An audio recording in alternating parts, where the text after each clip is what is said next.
Hey, we wanted to devote an entire episode to coronavirus and how you guys are surviving and how we're surviving.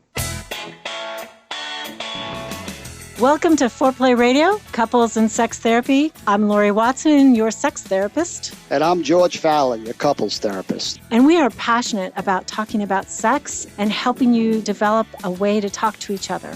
Our mission is to help our audience develop a healthier relationship to sex that integrates the mind, the heart, and the body.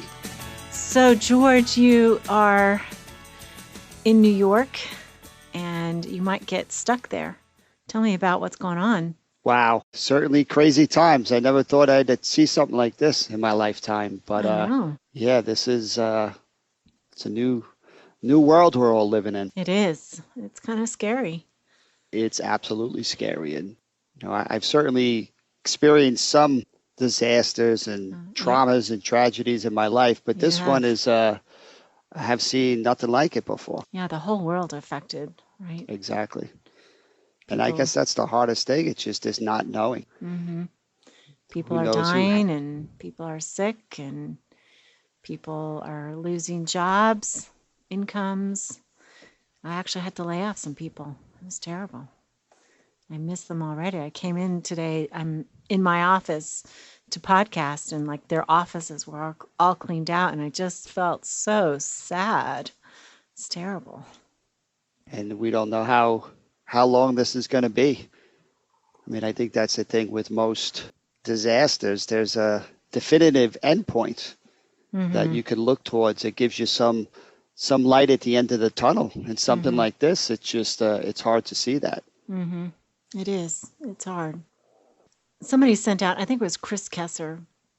He's a health guy, and he sent out the Elizabeth Kubler-Ross 5 stages of grief, and he did it for the COVID-19 time. And he said, denial is the first stage. It's denial, anger, bargaining, depression, and acceptance. And he says at the beginning where everybody's saying, well, this isn't a big deal. Everyone's overreacting. And then there's the anger stage where people are saying, you can't make me stay home. It's this person's fault or that group's fault. And then we're bargaining, saying, okay, I'll social distance for 2 weeks, but only if life goes back to normal after that. And then there's depression. It's like people feeling it's hopeless. Our lives are ruined. We'll never be happy again. And then there's the stage of acceptance. This is happening whether I like it or not, so I have to figure out how to adapt to this. So where do you think you're at? What stage? I'm bouncing between denial and depression, I think. Where are you at? I have no idea. I mean, I guess I'm trying to figure out, even as I'm sitting here, what's different about this than so many other things. But I guess what's so different about this is the social distancing. I guess that's what it's normally in times of stress that you turn towards the people you love the most. Right. Like I can't imagine leaving my mother alone, not being able to see her, right? Not seeing your brothers and friends. And this is so weird because we're all just hunkering down with maybe one or two or by ourselves. And I don't think there's ever been a time on this planet where people have been so isolated and disconnected. Yeah. And that's a big problem for family relationships and our friendships and just our soul, right? To not have that contact with people we love is awful. Right. And I'm a hugger, and it's like I can't hug anybody. Well, I think before this happened, our society was already dealing with a crisis of connection. And we're lonelier than any other time in the history of the world, which makes sense why we're so then turning towards other things to connect, material things, addictions, ways of trying to feel good. And yet now we're taking that to a whole nother level. So for me, that's the challenge of this virus. It's how do we use that time wisely? I guess there are only 2 directions to go with this. I'm seeing a lot of couples now online, right? Video conferencing. Yeah, me too. Right. And it's either something like this shocks people into remembering what is most important and somehow they strengthen their relationship, or this already takes a very distant relationship and just kind of breaks it and takes it to the point of no return. So that to me, that's the challenge. How do we help our listeners, ourselves, the people we love, to use this time in a wiser way? Absolutely. I have been seeing all kinds of jokes about that. I love this person more than anyone in the world. I'm about to kill him. Yeah. you know. Yeah. So what is your family up to? What are you guys doing to stay connected? Well, I tried to have one of these family conversations with my wife and two sons about the importance of connection, and all of a sudden everyone's scattered into different rooms onto their electronics. So I'm not sure how well we're handling it, but it's a good idea. It's Yeah. just put it into practice that's a little bit more challenging. So what do you want to see happen? Like what would be your ideal for your family? Well, I think meal times have become more important. Everybody kind of rallies together and has some conversations. Game time, taking a walk, doing an activity together. I mean, even though there's still a lot of electronic time, which everybody's just finding their own way of soothing and coping and being entertained, there's a lot more connection time in my family if, the four of us locked in a house together, which I think's been a great opportunity in this crazy time we're in. How about you? How have you been dealing with the time? Well, our kids are out of the home, but we traditionally meet on Saturdays for lunch. So one of the good things we did was have a Zoom meeting by lunch. And normally our son in Boston can't participate, but he came to Zoom lunch. So we sat and talked and just connected. It was really no big deal. And I think the guys were like still playing games while they talked to us or something. I don't know. They weren't looking at the camera, but it was still nice. It was nice to see them and hear from them. And I think it was nice to hear them support each other. All my boys get along really well. And they actually, even though the gaming thing is just out of control in my mind, they do talk every single day because they play together. And my oldest son has this group of guy friends, and my younger sons have kind of been grafted into the group. So, and I like all these young men really a whole lot. I respect them, like them, think they're good people. So even though they all play too many games, I know that my sons are involved with a group of people that they really talk to. And the other thing that they do is they have this sidebar. It's called the Po Box, and I can't remember what it is represents, but on Skype, they talk every single day on Skype together too. And they have a Po Box, a Bro Box. So it's just the brothers, just the boys. They have their friends, and they truly discuss their problems with each other. Like, I don't remember, my husband didn't have that growing up, where there were guy friends talking, and they talk about the women they're involved with. They really, truly talk about difficulties. I know that there's been a couple really big problems, and I'm always asking them, what's the Po Box say? And so they're connecting, so for them, at least, that is not gone. That's kind of the same. It's funny, as you were describing what your sons are doing, I was thinking to myself how common that is for men to need a lot of time to want to go get into emotions. It's almost like the opposite when it comes to sex, right?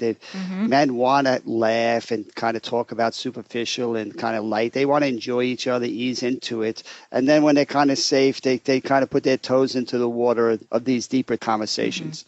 I know my sons always tell me, Dad, well, can't you see this doesn't work when you come right out and you want to have, I usually want to show them a video or kind of read them an article or something to just kind of immerse them into something deep. And they roll their eyes and they tolerate it, but they don't super engage. Right. And this is what my son told me the other day. He's like, can't you see the timing doesn't work? You got to kind of slip it into the conversation, right? It's so funny because they're really talking about so often what females are looking for with foreplay, right? Just take your time, ease yourself into it.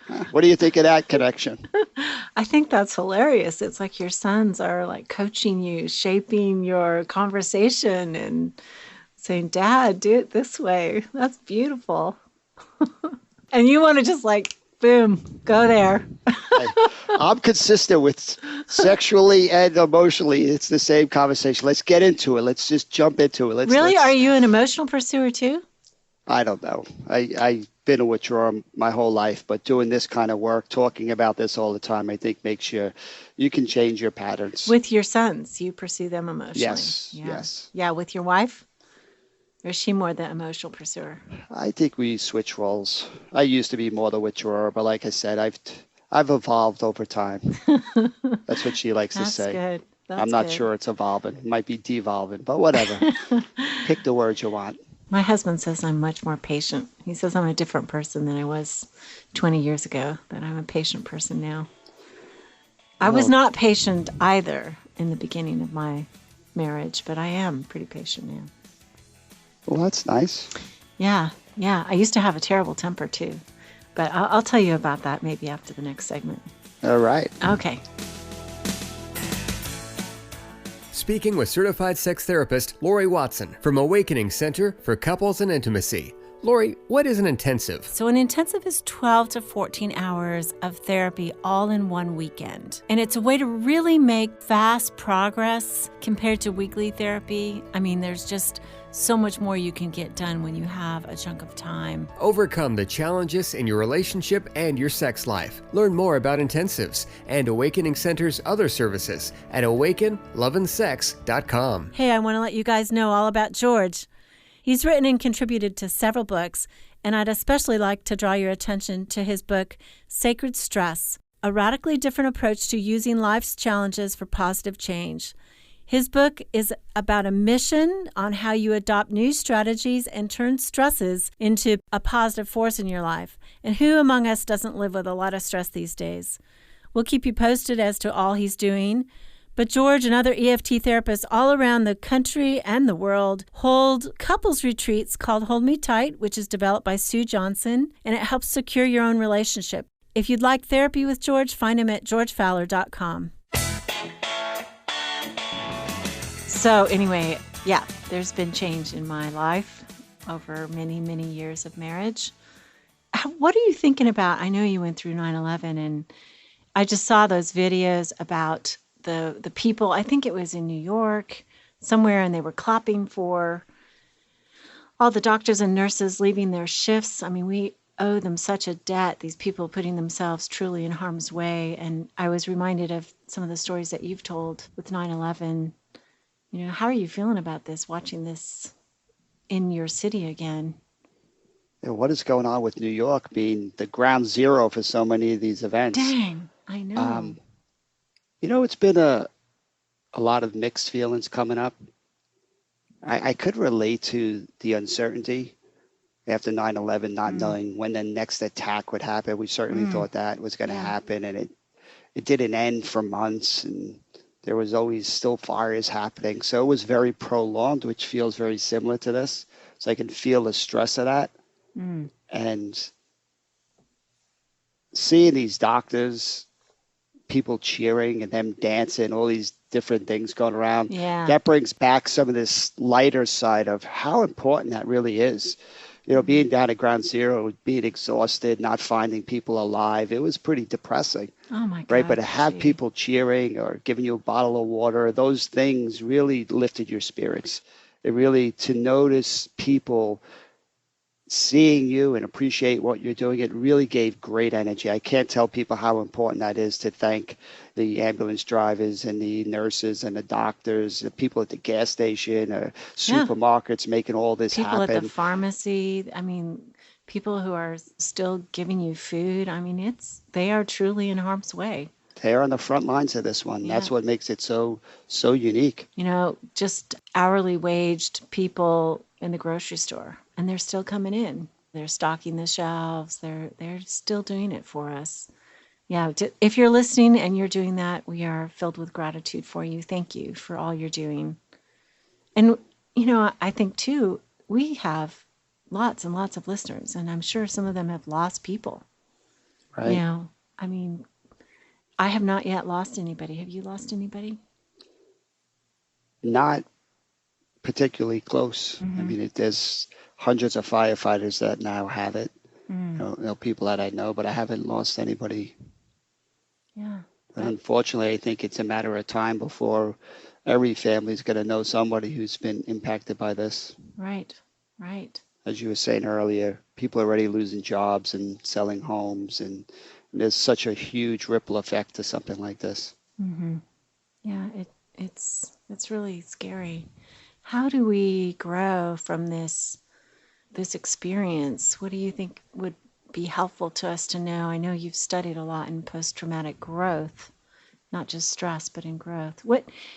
I'm curious too, like how you grew after 9/11. How did you heal and grow, and what can we learn from that Well, I think today?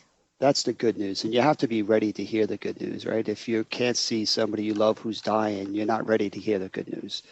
But at That's some right. point, the research is really clear on the difference between people who we all grow from an experience. We all change, I should say. A lot of people want to get back to life prior to the event, and that's not happening, right? People who learn to create a new normal, they're the ones that really do the best in any type of disaster.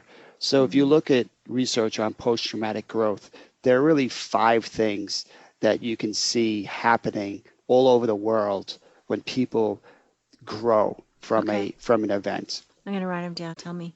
They talk about one, people find new possibilities, new meaning in their lives. Things are not, and I think you see this happening. People are taking the environment a little bit more seriously. They're looking at how much do they actually need in their lives. Oh, You yeah. Isn't know, that true? I want to be a different person. I didn't know this after 9/11, but for this now, I'm hoping this process changes me. I want to look back and say, hey, I learned to do things very differently because things became more meaningful to me. Like that. Another thing, people find themselves growing stronger through the challenges and of adversity. They're literally being battle tested, right? You start to learn more about yourself. You're more resilient than you recognize. That's You can lovely. go Yeah. without all these things that you thought were so essential in your life. I think we get streamlined and we like ourselves better when we're simpler. We're being battle tested. That's a strong metaphor. That versus being persecuted. Yeah. We're being battle tested. We're being strengthened for the battles to come. I love that. The third thing is relationships improve. People really recognize where this is the most important thing. We are made for relationships. That's why this one is so challenging because of the social isolation, the distancing. But after an event, people really start to prioritize their relationships a little bit differently. Spending time with their kids, their loved ones, their friends, their communities, synagogues, churches, you name it, but that becomes much more like not something they get to at the end of the day. It's an essential part of their day, right?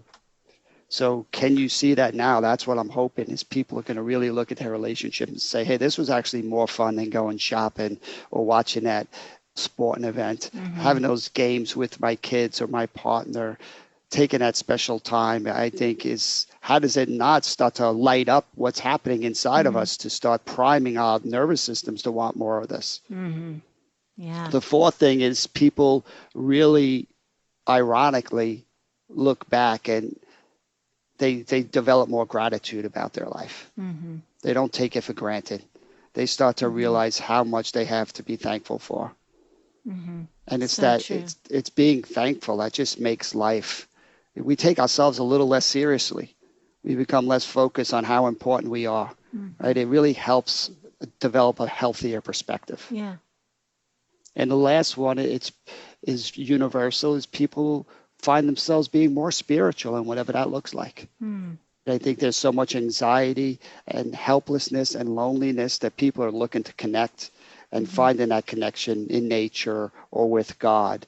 Really, We want it's to be less of part of something that's bigger. exactly, and It's it's not less an just us. idea and more of an experience. It more feels like, wait a second, there is a purpose here. There's somebody that has a plan here. That's God showing us the best way of dealing with anxiety is in relationship, not on your own. So knowing that now makes it a lot easier for me to go into this event saying, look at these 5 areas I could really grow in. As opposed to after 9/11, I just had no idea what to expect. I was just trying to get back to life before 9/11 happened. And there was so much struggle because I really didn't know what to look for. How did you get healed? Did you do serious work on that and therapy? And I know you're into all the body somatic therapies and stuff like that. Did you do any of that? I did a little of everything. Hmm. I mean, I think that was the opening up, the resilience that I found. You know, that George prior to 9/11, I was pretty traditional and conservative and macho. All of a sudden, it was trying reflexology. You mean you're and, still not that? well, I'm just a little bit more open, and that's what it's all about those levels of engagement, right? I have more things to engage with now, which is pretty that's cool. Lovely. But I really don't want people listening to think this sounds really easy. You know, this was years in the making for me to kind of grow from a lot of this. And if people would have told me right afterwards, oh, all these great things are going to happen, I would have said you're nuts, and I wouldn't have been ready to hear it. Right. But I wouldn't be here today talking to you if it wasn't for 9/11 and some of those choices I made afterwards. That's good. Also, since we are Foreplay Radio, Sex and Couples Therapy, it's a perfect time to experiment, and you kind of stuck together. We've been posting on Facebook, I don't know if you know this, George, but on Instagram and Facebook, like different positions of the day that people can try just to give them a little bit of creative push. I like it. I haven't seen that. I could use a little creative push it. myself. I think that's part of the problem with these kids in the house too. So yeah, that's the lovely thing about not having kids in the house. You're just wide open. One of the things that I am hoping to get out of this disaster is to have more easy conversations with my kids around sex. But I have to listen to what my son said and not push it. I have to wait for the right moment. So I sent you a book. Did you see that? I sent you a book didn't get it yet. I hope you get it while you're there. Some of the books, I'll bet you, Amazon has been telling me arrived to you. You asked me for a book, and I'm a pursuer, so I sent you like 20. All right. But one of them is on that generosity. One of them is on talking to boys about sex, boys and sex. All right. So like I thought that would. I'm really interested in your feedback about that. So. Well, you guys, our hearts are with you. Our prayers are with you. The losses that you're facing, both with people and your health and your relationships and your jobs. We know this is a real tough time. We just want you to know that we're thinking of you, praying for you. Thank you for listening. Yeah, and don't let this social distancing head you down the path of being more and more lonely. We can get more creative with technology today. We can find ways of reaching out. We are not designed to handle this much stress on our own. That's right. So please find ways for connecting. There's a million different ways of doing it. Mm-hmm. Pick up the phone. Absolutely. And we're hoping a disaster like this highlights our true nature, which is to connect. That's right. Okay, you're listening to Foreplay Radio. You guys, keep it hot. And patient. And warm. And Foreplay family, I want you to know we had our highest download day ever, thanks to you. Our downloads are just increasing by leaps and bounds. We are so grateful for your sharing. Thank you again. Definitely subscribe. That helps our rankings in iTunes, which is important for us. Call in your questions to the Foreplay question voicemail. Dial 833-MY-4PLAY. That's 833-4-PLAY. And we'll use the questions for our mailbag episodes. All content is for entertainment purposes only and should not be considered as a substitute for therapy by a licensed clinician or as medical advice from a doctor.